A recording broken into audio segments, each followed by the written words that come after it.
ఇక డీటెయిల్స్ చూస్తే ప్రజల ప్రాణాలు కాపాడే వైద్యులకే ప్రాణరక్షణ లేకుండా పోయిందని వారికి రక్షణ కల్పించాల్సిన బాధ్యత ప్రభుత్వాలదేనని రిమ్స్ జూనియర్ డాక్టర్ సంఘం అధ్యక్షుడు సందీప్ చారి అన్నారు. కోల్కతాలో ఓ మహిళా వైద్యురాలిపై అత్యాచారం హత్య ఘటనను నిరసిస్తూ రాష్ట్ర కమిటీ పిలుపు మేరకు గత 3 రోజులుగా చేపడుతున్న ఆందోళనలు ఎంతో ఉధృతమవుతున్నాయి. విధులను బహిష్కరించి వినూత్న రీతిలో నిరసన వ్యక్తం చేస్తున్నారు. అవుట్ పేషెంట్ సేవలకు దూరంగా ఉంటూ తమ న్యాయమైన డిమాండ్ సాధన కోసం పోరాడుతున్నారు. అందులో భాగంగానే శుక్రవారం ఉదయం ఆదిలాబాద్ పట్టణంలో బైక్ ర్యాలీ చేపట్టారు.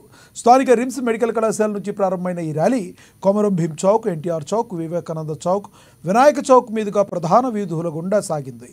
దారి పొడుగునా వి వాంట్ జస్టిస్ అంటూ వైద్యులు పెద్ద ఎత్తున నినాదాలు చేస్తూ ముందుకు సాగారు. హత్యకు గురైన వైద్యురాలికి తగిన న్యాయం చేయాలంటూ డిమాండ్ చేశారు.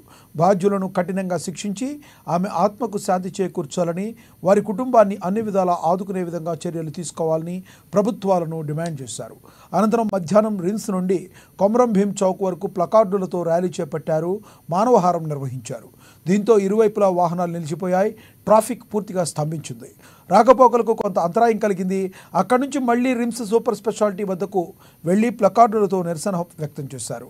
నిందితులపై చర్యలు తీసుకునే వరకు తమ పోరాటం కొనసాగిస్తామని స్పష్టం చేశారు. 4 दिन पहले लड़की का रेप हुआ था और उसको बहुत कवर अप करने की कोशिश करी गई है. भक्षकों ने रेप करा है, कहते हैं गैंग रेप हुआ है. तो इसके लिए हम प्रोटेस्ट कर रहे हैं और ये प्रोटेस्ट चलता रहेगा जब तक हमें जस्टिस नहीं मिलेगा. బెంగాల్ గవర్నమెంట్ లో మాత్రం ఖచ్చితంగా రాజకీయ జోక్యం ఉందని మేము అనుకుంటున్నాము. ఎందుకంటే ఆ ఇన్సిడెంట్ జరిగిన వెంటనే సిబిఐకి అప్పచెప్పగానే హైకోర్టు ఆర్డర్ చేసింది. కానీ హైకోర్టు ఆర్డర్ చేసిన వెంటనే అక్కడ ఇన్వెస్టిగేషన్ వాళ్ళకి అప్పచెప్పకుండా వాళ్ళు ఏం చేశారంటే ఆ సెమినార్ రూమ్ దగ్గర ఎక్కడైతే జరిగిందో అక్కడ చుట్టుపక్కల ఉన్న బిల్డింగ్స్ ని మొత్తం కూలగొట్టడం జరిగింది. అక్కడ just it's very clear that they want to remove the evidence. అక్కడ జరిగిన ఎవిడెన్స్ ని రిమూవ్ చేసి అక్కడ ఉన్న మెయిన్ దోషుల్ని తప్పించడానికి మాత్రమే ఈ జరుగుతున్న కుట్ర.